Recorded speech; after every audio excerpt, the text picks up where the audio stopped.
कई बार ये मैं दोहरा चुका हूँ और जितने भी एक्सपर्ट्स हैं वो उनसे ही सीखा है, वो भी कहते हैं, जितने पुलिस वाले हैं या फॉरेंसिक एक्सपर्ट्स हैं, कि जहाँ पे भी क्राइम होता है अगर उस जगह की ज़मीन, दीवार और फर्श, बल्कि छत, ज़मीन और फर्श एक ही चीज़ हो गई, तो अगर इन तीनों चीज़ों को ध्यान से देखा जाए और वहाँ की अच्छे तरीके से जांच की जाए तो कोई ना कोई सबूत मिलेगा।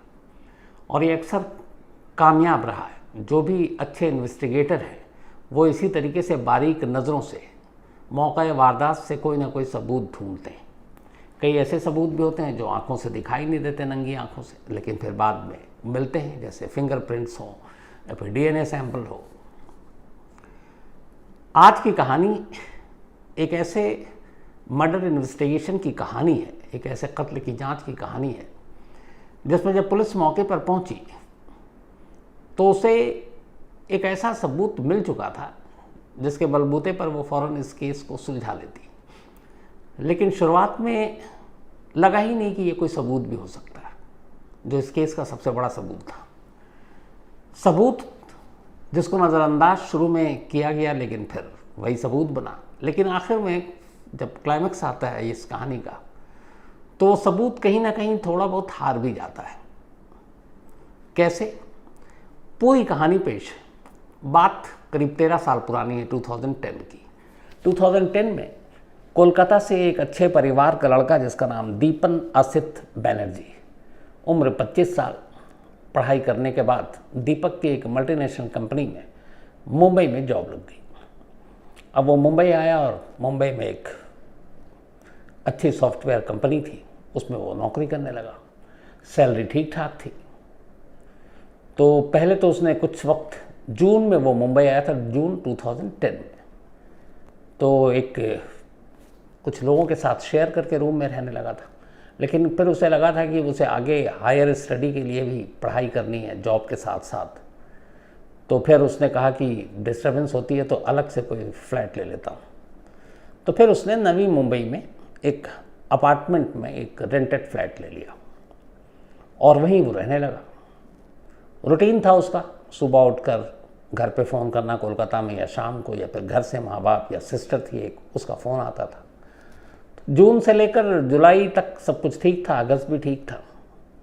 10 अगस्त की बात है, 10 अगस्त 2010 शाम के करीब 7 बजे थे और जो बैनर्जी था, यानी कि दीपन बैनर्जी, ये पढ़ाई ऑफिस से आता था, फिर उसके बाद अपना पढ़ाई में लग जाता था, तो इतना वक्त नहीं होता था कि खुद खाना वाना बनाए। तो इसने खाने के लिए कहीं ऑर्डर दे रखा था बाहर, और फूड डिलीवरी एक बॉय आता था, वो खाना दे के चला जाता था। 7 बजे ये ऑफिस से अपने घर आता है नवी मुंबई में, और नवी मुंबई में घर आने के बाद काम पे अपना लग जाता है लैपटॉप खोलकर। अच्छा, चूँकि अच्छे परिवार से था, इसके पास सारे अच्छे इलेक्ट्रॉनिक गैजेट्स और सारी चीज़ें थी। तो करीब 7 बजे कोलकाता से दीपन के सिस्टर का फ़ोन आता है। दीपन उससे कहता है कि मैं थोड़ा सा बिज़ी हूँ, तुमको 7:30 बजे कॉल करूँगा। बहन रख देती है, कई बार ऐसा हुआ था। अब 7:30 हो गया, दीपन ने कॉल किया नहीं, तो बहन ने कोलकाता से दोबारा फ़ोन किया मुंबई अपने भाई को। इस बार फ़ोन स्विच ऑफ। उसे लगा ये क्या, फिर लगा होगा कि शायद भाई इतना बिज़ी है, फ़ोन चार्ज नहीं किया होगा। तो घर वालों ने कहा चलो रात को सोने से पहले करेंगे। अब 10:30 बजे सब घर वाले खाना खाने के बाद दीपन को फिर से कोलकाता से फ़ोन करते हैं, पर मोबाइल स्विच ऑफ। फिक्र तो हुई, लेकिन उन्हें लगा कि शायद कुछ प्रॉब्लम हो गई होगी मोबाइल में, या फिर थका हुआ होगा, सो गया होगा। तो सुबह फ़ोन करते हैं। अब सुबह सुबह उठकर परेशान तो थे ही घर वाले, उन्होंने फ़ोन किया, मोबाइल फिर स्विच ऑफ। अब उन्हें फिक्र होने लगी, क्या करें। उन्होंने दीपन के ऑफिस के उसके कुछ कलीग को फ़ोन किया, और ये अब लगभग 11 बज चुके थे, ऑफिस जाने का टाइम भी था। तो उन्होंने कहा कि दीपन से बात हो जाएगी, बट ऑफिस में पता चला कि दीपन तो आया ही नहीं आज ऑफिस। अब उन्हें और फिक्र होने लगी, क्योंकि कभी उसने ऐसा किया नहीं कि ऑफिस ना जाए। फिर उन्होंने उसके कलीग से कहा कि उसका मोबाइल भी नहीं उठ रहा, वो ऑफिस भी नहीं आया, प्लीज़ आप ज़रा जाकर घर देखो कि वो कहाँ है। उसके कलीग को भी फिक्र हुई। उसके बाद वो उसके फ्लैट पर जाते हैं। फ्लैट पर जाते हैं तो देखते हैं कि फ्लैट तो बंद है, लेकिन बाहर से लॉक नहीं है। अब चाबी भी नहीं, आवाज़ देता है बहुत लेकिन फ्लैट खुलता नहीं है। फिर उस क्लिक को पता था कि इस फ्लैट को लेने के लिए किस प्रॉपर्टी डीलर से दीपन ने कांटेक्ट किया था। तो उस प्रॉपर्टी डीलर के पास वो जाता है और जाकर कहता है कि ऐसे ऐसे यार फ्लैट में दीपन कल से उससे कांटेक्ट नहीं हो पा रहा। प्रॉपर्टी डीलर भी आता है, फिर वो भी आवाज़ देता, खोलने की कोशिश करता, नहीं होता। तब प्रॉपर्टी डीलर उस फ्लैट के ओनर को फ़ोन करता है और कहता है ऐसी ऐसी बात है, फ्लैट खुल नहीं रहा और वो कल से गायब है। तो ओनर कहता पहले तो पुलिस को फ़ोन करो। तो प्रॉपर्टी डीलर ने पुलिस को फ़ोन कर दिया, उधर ओनर भी आ गया, पुलिस पहुंच चुकी थी। अब पुलिस की मौजूदगी में उस फ्लैट का दरवाज़ा खोला जाता है।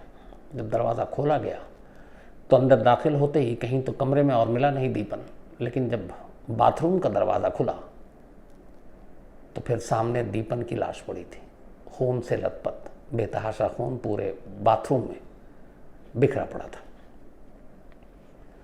अब ये देखते ही क्लियर हो गया कि मामला कत्ल का है। पुलिस ने लाश को पहले कब्जे में लिया, उसके बाद पोस्टमार्टम के लिए भेजा, फॉरेंसिक की टीम बुलाई। अब दीपन के फ्लैट की तफ्तीश हो रही है, पूरी जांच, हर चीज़ देखी जा रही है। घर के अंदर से 2 शराब की खाली बोतलें मिली, लेकिन वो ब्रांड ऐसा था कि जिसको देखकर लगता नहीं था कि मतलब दीपन पिएगा। ठीक ठाक सैलरी, अच्छे पैसे वाला। और वॉशरूम में एक खून से सनी शर्ट मिली, कमीज़। अब पुलिस को लगा कि चूंकि ये बाथरूम है, इसमें कपड़े आदमी अपने पहनता है, उतारता है, गंदे कपड़े रख देता है, तो शायद वो कपड़ा फर्श पे पड़ा और खून से सन गया हो। तो पुलिस ने उतना ध्यान नहीं दिया। खैर इधर घर वालों को फ़ोन किया गया। बेचारे घर वालों के ऊपर तो पहाड़ टूट पड़ा। पूरी फैमिली कोलकाता से मुंबई पहुंची। इधर पोस्टमार्टम रिपोर्ट आ गई, उसमें पता चला कि दीपन ने शराब नहीं पी थी। अब इससे क्लियर होगा कि 2 बोतल जो शराब की खाली मिली है ये कातिलों ने पिया घर में बैठकर, लेकिन किसी के घर में कोई अनजान शख्स आकर शराब नहीं पीता, तो इसका मतलब वो दीपन का जानने वाला होगा। लेकिन दीपन के घर वालों ने कहा कि वो शराब पीता नहीं और ऐसे लोगों के साथ वो उठता बैठता भी नहीं है। तो ये भी बात गले नहीं उतरी कि वो उसके साथ शराब पिएगा। तो फिर आखिरी यही बचता है कि कातिल ने कत्ल करने के बाद उसी फ्लैट में बैठकर तसल्ली से शराब पी और फिर निकला। अब पुलिस खैर तफ्तीश करने लगी। शराब की बोतलें, फिंगरप्रिंट्स, सारी चीज़ें ले ली गई और सारे तफ्तीश शुरू हो गई थी। 2010 की बात थी और उस वक्त उस जिस बिल्डिंग में रहता था वहाँ सीसीटीवी कैमरा नहीं था। तो आज के दौर में तो फ़ौरन मिल जाता, लेकिन न सिर्फ उस फ्लैट में बस के उसके इर्द गिर्द भी कोई सीसीटीवी कैमरा नहीं था जिससे पता चले कौन आया कौन गया। तो पुलिस के हाथ खाली थे। अब पुलिस को पूरी तरह से इस पूरी जांच को अपने दिमाग से, अपने हिकमत से आगे बढ़ाना था। पुलिस ने तफ्तीश शुरू की, ऑफिस में पूछताछ की, कुलीग से पूछताछ की, ये भी पता किया कोई गर्लफ्रेंड वर्लफ्रेंड तो नहीं है। सारी चीज़ें निकली नहीं, वो तो सिर्फ ऑफिस आता और अपने पढ़ाई लिखाई पे ध्यान देता है, इसके अलावा उसका कोई शौक़ नहीं था। पाबंदी से घर पे रोज़ाना बात करता। तो कुल मिलाकर कोई ऐसी चीज़ पुलिस को मिली नहीं जिससे पता चले कि कातिल कौन है। अब पोस्टमार्टम रिपोर्ट भी आ गई, घर की तफ्तीश भी हो गई, फिंगरप्रिंट्स तो ले लिए, लेकिन मिलाएं किससे? कातिल हो तब तो मिलाएं। तो ये सारी चीज़ें चलती रहीं। अच्छा, पुलिस ने और फॉरेंसिक टीम ने सारे नमूने लिए थे, तो वॉशरूम से उस शर्ट को भी उठा लिया था, वो जो खून से सनी हुई कमीज़ थी, ठीक शर्ट, और उसको भी एक केस प्रॉपर्टी के तौर पर अपने पास रख लिया था। अब दिन बीत रहे हैं और कातिल का कोई सुराग नहीं, कत्ल की वजह पता नहीं चल रही है, क्योंकि कोई दुश्मनी नहीं, कुछ नहीं। एक एक चीज़ को अब पुलिस वालों ने जोड़ना शुरू किया कि हम कहाँ गलती कर रहे हैं। घर से मिली हुई हर चीज़, तमाम क्राइम सीन के फोटोग्राफ्स, उसमें भी देख रहे हैं कि एक चीज़। तो ऐसे ही करते करते कि कुछ ना कुछ मिसिंग है। अचानक पुलिस वालों को लगा कि इस शर्ट को एक बार और देखते हैं, क्योंकि उस वॉशरूम में और कोई कपड़ा इस तरीके से नीचे फर्श पर नहीं मिला था जिसमें खून लगा हो। सिर्फ एक शर्ट, और शर्ट भी बहुत पुरानी नहीं लग रही थी। तो कोई शख्स नई शर्ट को फर्श पे फेंकेगा नहीं, कहीं टांग देगा या फिर रख देगा वॉशिंग मशीन या कहीं के भी। तब पुलिस ने कहा कि इस शर्ट को दोबारा देखते हैं, शायद इसी से कुछ सबूत मिले। पहले दिन से पुलिस ने उस शर्ट को देखा, लेकिन देखा नहीं था ध्यान से। अब पुलिस ने इस शर्ट को निकाला कि इस बार इससे शायद कोई क्लू मिल जाए। इत्तेफाक से जब इस बार पुलिस की नज़र पड़ी उस शर्ट पर, तो कॉलर पर एक लेबल दिखाई दिया, और वो लेबल पे लिखा था स्टाइल स्टार टेलर, यानी ये शर्ट जो स्टाइल स्टार टेलर है उसने सिली होगी। अब इधर दीपन के जब घर वालों से पूछा गया इस शर्ट के बारे में तो उन्होंने कहा कि वो कभी शर्ट सिलवा कर पहनता ही नहीं टेलर से, वो हमेशा रेडीमेड लेता है, ब्रांडेड शर्ट पहनता है, टी शर्ट पहनता है। तो सवाल ये था कि एक सिली हुई कमीज़ दीपन के घर में क्या कर रही थी।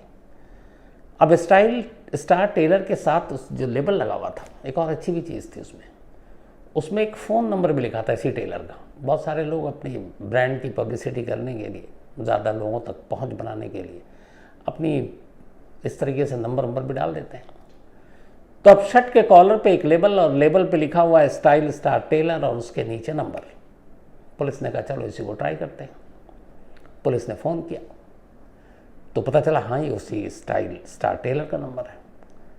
अब फ़ोन पे तो शर्ट दिखा नहीं सकते थे। पुलिस की एक टीम फ़ौरन उस टेलर मास्टर के पास पहुंची उस शॉप पर और जाकर उन्होंने उस शर्ट को खोल के रख दिया। अब भी खून से सना हुआ था लेकिन सूख चुका था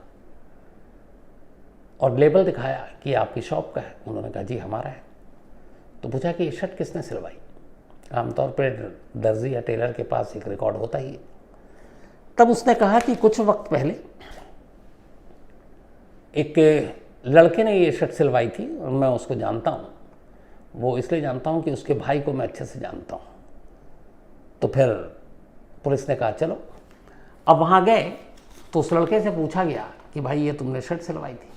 उसने कहा नहीं ये शर्ट तो मेरी है, पर मैंने ये शर्ट बाद में मुझसे जो है ये एक दूसरा शख्स विनोद विष्णु बंडल ये लेकर चला गया था, बंडल नाम है इसका, और उसने ये शर्ट ली थी और वही पहन रहा था।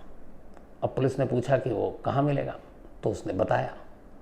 अब पुलिस ने विनोद को उठाया, इसके अलावा एक सूरज गौरव जिसका भाई ने ये शर्ट जिसके सिलवाए थे उसको उठाया और एक उसी के साथ अपार्टमेंट में रहने वाले एक घर में ही किराए पर रहते थे लोग संतोष राउत नाम के लड़के को उठाया और एक नाबालिग था उस वक्त 18 साल पूरा नहीं हुए थे। 3-4 लोगों को कस्टडी में लिया।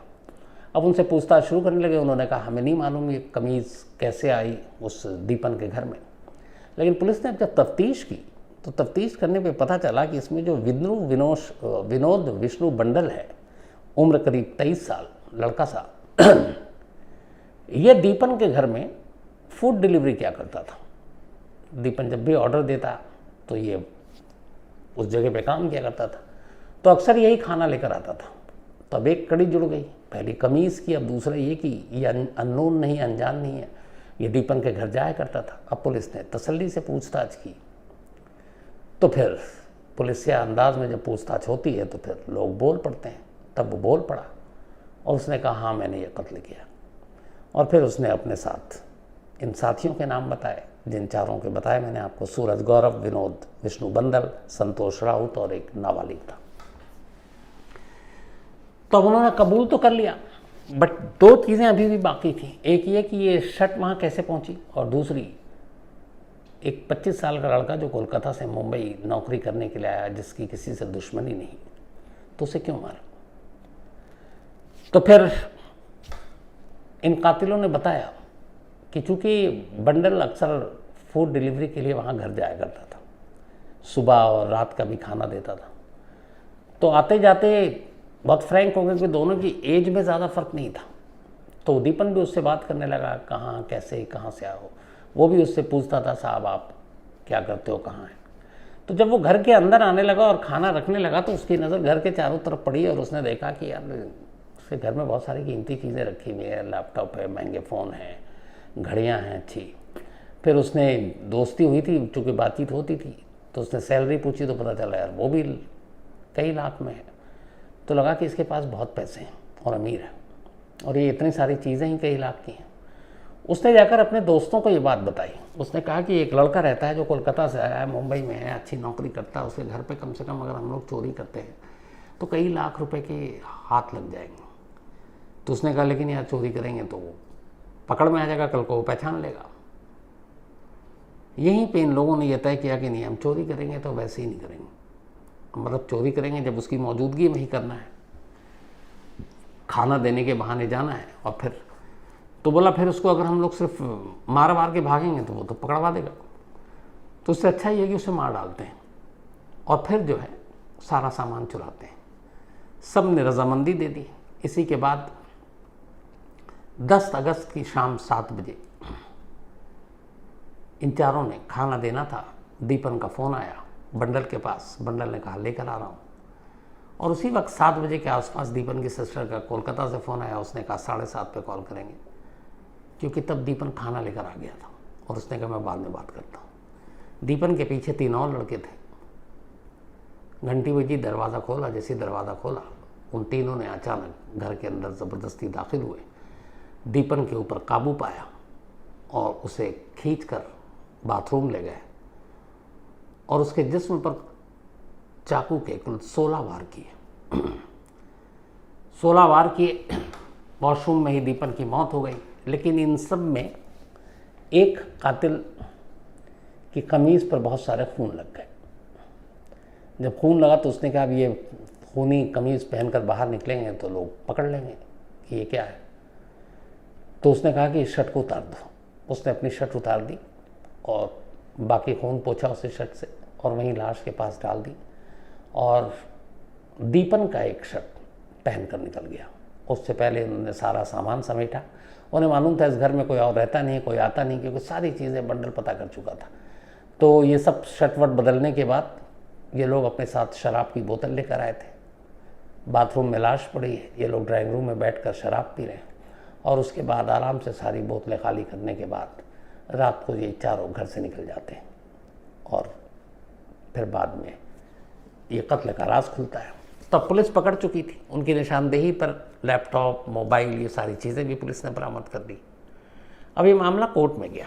जब कोर्ट में गया मामला तो कहानी में एक बार फिर ट्विस्ट आया। जब मामला कोर्ट में गया तो वहाँ की जो सेशन कोर्ट है 6 फरवरी 2018 को ठाणे की एडिशनल सेशन कोर्ट ने माइनर को छोड़कर बंडल, गौरव और राउत इन तीनों को दीपन के कत्ल के लिए लाइफ इम्प्रिजमेंट यानी कि उम्र कैद की सज़ा सुना दी। ये जेल में ही थे, फिर जेल में चले गए। अब उन्होंने इस कोर्ट के फैसले को बॉम्बे हाई कोर्ट में चैलेंज किया। 6 फरवरी 2018 को सेशन कोर्ट ने फैसला सुनाया था और उसी साल 31 जुलाई 2018 को बॉम्बे हाई कोर्ट में एक चैलेंज किया। बंडल ने अपने सज़ा, सभी ने किया था लेकिन बंडल ने एक अपनी सज़ा के ख़िलाफ़ अपील की। उसका ये कहना था कि मेरे को सज़ा इसलिए मिली है क्योंकि मैं उस घर में डिलीवरी बॉय था और जाता था और इसके अलावा कोई सबूत नहीं है और मैं इस केस में बेगुनाह हूँ। अब कोर्ट ने कहा वो कैसे? तो उसने कहा कि जो एक शख्स था जिसकी गवाही पर इसको पकड़ा गया था, जो राउत, और एक वो जो टेलर जहाँ से ये पता चला कि ये शर्ट सिलवाया था एक लड़के ने, तो वो लड़का गौरव का भाई था और गौरव के भाई ने तब पुलिस को बयान दिया कि हाँ ये शर्ट मैं लेकर आया था। और इसके बाद 2 दिन पहले इस इंसिडेंट से यानी कि 8 अगस्त को बंडल ये शर्ट जो है मुझसे लेकर गया था और ये शर्ट फिर बंडल के पास ही थी। तो वो गवाह था। तो ये बंडल वहाँ पे फूड डिलीवरी भी करता था। तो शर्ट भी बंडल को देने का गवाह मिल गया और कमीज़ भी उसी घर से मिली। तो इसी बिना पर उसके खिलाफ सारे सबूत थे, उसको सज़ा भी हो गई। लेकिन अब अचानक ट्विस्ट ये आया कि जो गौरव का भाई था, जो इस केस में गवाह था, जिसने बंडल के बारे में कहा था कि उसने उसको शर्ट दी थी 2 दिन पहले, वो हॉस्टाइल हो गया।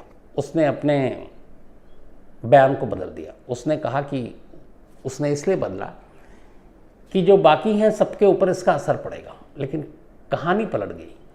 उसने कहा कि मैंने कभी नहीं कहा, पुलिस ने जबरन मुझसे कहलवाया कि ये शर्ट जो है मैंने 2 दिन पहले बंडल को दिया था और बंडल ये शर्ट ले गया था। अब जब ये बात कोर्ट के सामने कही गई तो फिर हाई कोर्ट ने ये कहा कि इस बात के कोई सबूत नहीं है कि टेलर से सिले हुए वो शर्ट बंडल को मिले और बंडल के ज़रिए वो शर्ट दीपन के फ्लैट तक पहुंचा। तो ये मैं जानता हूं कि ये हॉस्टाइल हो चुका है गवाह, लेकिन कड़ी नहीं जोड़ रही है कि वो शर्ट किस आरोपी के पास आया और वो शट कैसे फ्लैट तक पहुंचा, क्योंकि सामने वाला हॉस्टाइल हो गया और उसने मना कर दिया। तो इसी बेस पे हाई कोर्ट ने बंडल को जमानत दे दी और कहा कि अब इसके इस अपील पर या सज़ा को जो है सस्पेंड करने के ऊपर कोर्ट आगे फैसला करेगी। तो फिलहाल बंडल जमानत पर है और बाकी लोग उम्र कैद की सज़ा काट रहे हैं। हाईकोर्ट ने भी उनकी उम्र कैद की सज़ा को बरकरार रखा है। तो इस तरीके से एक ऐसा सबूत जिसको पुलिस की नज़रों में पहले वक्त से था, जब ये इंसिडेंट हुआ और पुलिस मौके पर पहुंची और जिसे शुरुआत में नज़रअंदाज किया, वही एक शट कातिल तक भी पहुंचा गया। लेकिन वही एक शट लास्ट में एक कातिल की सज़ा को भी सस्पेंड कराने के लिए कोर्ट में पहुंचा देता है और एक को बेल भी मिल गई है। बंडल इस वक्त जमानत पर है। तो ये थी कहानी।